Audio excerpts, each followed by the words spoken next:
Hello my dear students, मैं हूं आपके साथ सर ए.के. पाठक। आज मैं केमिस्ट्री के कुछ संभावित प्रश्नों को बताने जा रहा हूं।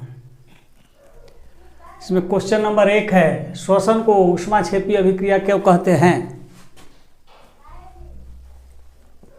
इसका आंसर, श्वसन की क्रिया में हमारे शरीर की कोशिकाओं में ग्लूकोज का दहन होता है।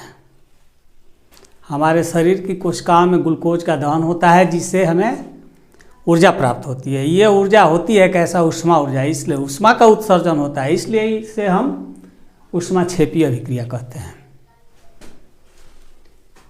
तो इम्पोर्टेंस क्वेश्चन है, इसलिए इसे नोट कर लेना होगा। और इसकी अभिक्रिया है ग्लूकोज। ये ग्लूकोज के सूत्र होता है C6H12O6। और ये जो है दहन होता है, तो उसमें ऑक्सीजन की आवश्यकता होती है। श्वसन में चूंकि हम लोग क्या लेते हैं? ऑक्सीजन। तो दहन के बाद हमें ऊर्जा प्राप्त होती है। क्वेश्चन नंबर 2 है, निम्न रासायनिक समीकरणों को संतुलित कीजिए। हर परीक्षा में हर बार प्रत्येक वर्ष निश्चित रूप से संतुलित करना आता ही है, अतः हमें इसे जानना जरूरी है और ये इम्पोर्टेंट्स में से है। तो इसमें क्या है कि यहाँ नज़र डालते हैं दोनों पक्षों में। ये अभिकारक है और ये प्रतिफल है। तो अभिकारक और प्रतिफल दोनों तरफ तत्वों की परमाणुओं की संख्या समान होनी चाहिए।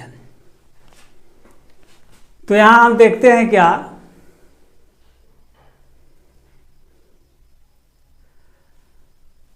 कि NO3 इधर जो है, NO3 का 2 परमाणु है, जबकि इधर NO3 अकेले है।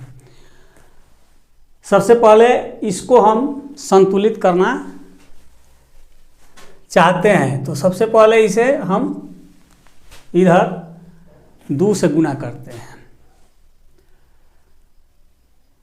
अब क्या हुआ कि NO3 तो हो गया बैलेंस में, लेकिन H अनबैलेंस हो गया, क्योंकि इधर हो गया 2 और यहाँ 2, 4, जबकि इधर कितना है? 2। इसको बैलेंस करने के लिए यहाँ 2 से गुना कर देते हैं। अब इसका बैलेंस हो गया। देखिए Ca एक परमाणु है, O कितना है? 2। इधर कितना है? 2 हो गया, ठीक है। H 2, यहाँ 2, 2, 4 और इधर भी 2 2 निका 4। ये हो गया संतुलित। इसी प्रकार इसमें देखते हैं सेकंड में। यहाँ देखते हैं Na को, इधर 1 परमाणु है जबकि इधर 2 परमाणु है। इधर 1 परमाणु है जबकि इधर 2 परमाणु है, यानी अभिकारकों में 1 परमाणु और प्रतिफल में 2 परमाणु है। तो सबसे पहले हम इसको बैलेंस करते हैं, तो यहाँ 2 से गुना करते हैं। ये हो गया बैलेंस Na का। अब रही बात H का, तो H हो गया 2 और 2 4, जबकि इधर कितना है? सिर्फ 2 है। तो इसका बैलेंस करने के लिए यहाँ 2 से गुना करते हैं। अब बैलेंस में आ गया, क्योंकि Na के 2 परमाणु इधर भी हो गया, O कितना हो गया? 2, इधर भी 2 हो गया, H कितना हुआ? 2 2 4, इधर भी 4 हो गया, और SO4 1 है, ठीक है। और इसमें चलते हैं। तो ये देखने से तो लगता है ये बैलेंस में पहले से ही है, क्योंकि Na सेम है, Cl संतुलित है, Ag संतुलित है NO3, इसको कुछ नहीं छेड़छाड़ करना है। अब हम आते हैं ये प्रश्न 4 पर। BaCl2 plus H2SO4 BaSO4 plus HCl। यहाँ देखते हैं Ba तो बैलेंस में है, लेकिन Cl जो है बैलेंस्ड नहीं है, तो Cl इधर 2 है। हम क्या करते हैं, यहाँ 2 से गुना करते हैं, Cl 2 हो गया।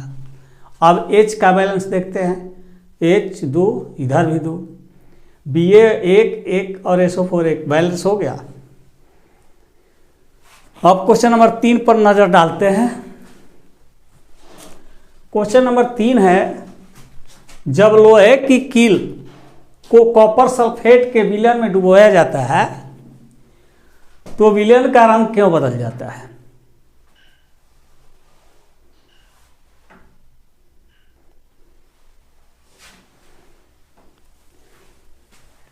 तो ये क्वेश्चन नंबर 3, जब लोहे की कील को कॉपर सल्फेट के विलयन में डुबोया जाता है तो विलयन का रंग क्यों बदल जाता है?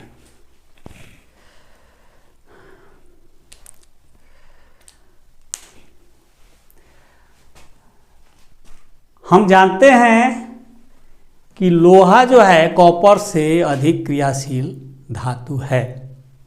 होता है क्या कि कॉपर सल्फेट के विलयन में जब लोहे के कील को डालते हैं तो अधिक क्रियाशील के कारण कॉपर सल्फेट के विलयन से कॉपर को विस्थापित कर देता है, हटा देता है, और SO4 को अपने साथ ले लेता है, जिससे क्या होता है कि कॉपर सल्फेट के नीलापन रंग जो है, कॉपर सल्फेट का रंग होता है नीला, तो उसका नीलापन रंग जो है गायब हो जाता है और लोहा साथ में आ जाता है SO4 के साथ, तो फिर इसका अपना कलर आ जाता है हरापन। तो इसलिए इसका उत्तर हुआ कि जब लोहे की कील को कॉपर सल्फेट के विलयन में डुबोया जाता है तो विलयन का रंग हरा हो जाता है, क्योंकि लोहा कॉपर से अधिक क्रियाशील होने के कारण कॉपर को कॉपर सल्फेट से विस्थापित कर देता है। हो गया, विशेष देने की जरूरत नहीं है, अभिक्रिया देना जरूरी है। तो कॉपर सल्फेट का होता है CuSO4 प्लस Fe, लोहा का हुआ, तो क्या हुआ, ये विस्थापित किया, ये अधिक अभिक्रियाशील धातु है कॉपर से, तो कॉपर सल्फेट के विलयन से कॉपर को तोड़ दिया, अलग कर दिया और SO4 को अपने साथ ले लिया। अब इसका कलर जो है चेंज हो जाता है। अब हम क्वेश्चन नंबर 4 पर नजर देते हैं। वायु में जलाने से पहले मैग्नीशियम को साफ क्यों किया जाता है? तो ये है कि किसी रासायनिक अभिक्रिया के लिए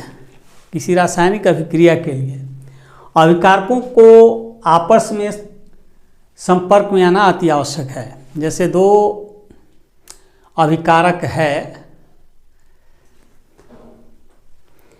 एक हुआ, यहाँ अभिकारक कौन होगा, एक मैग्नीशियम और एक ऑक्सीजन। वायु के संपर्क में आता है तो मुख्यतः ऑक्सीजन से ही अभिक्रिया करता है। तो ये 2 अभिकारक है, तो दोनों के संपर्क में आना जरूरी है। होता है क्या कि मैग्नीशियम जब खुली वायु में रखा जाता है तो वायुमंडल के कई गैसों से अभिक्रिया करके अपने ऊपर एक परत जमा लेता है, जिसके चलते फिर वायु में अच्छी तरह जल नहीं पाता है। तो सबसे पहले हम क्या करते हैं, उसको साफ करते हैं और तब फिर उसको वायु में जलाते हैं। तो इसका आंसर है कि किसी रासायनिक अभिक्रिया के लिए अभिकारकों का आपस में संपर्क में आना अति आवश्यक है।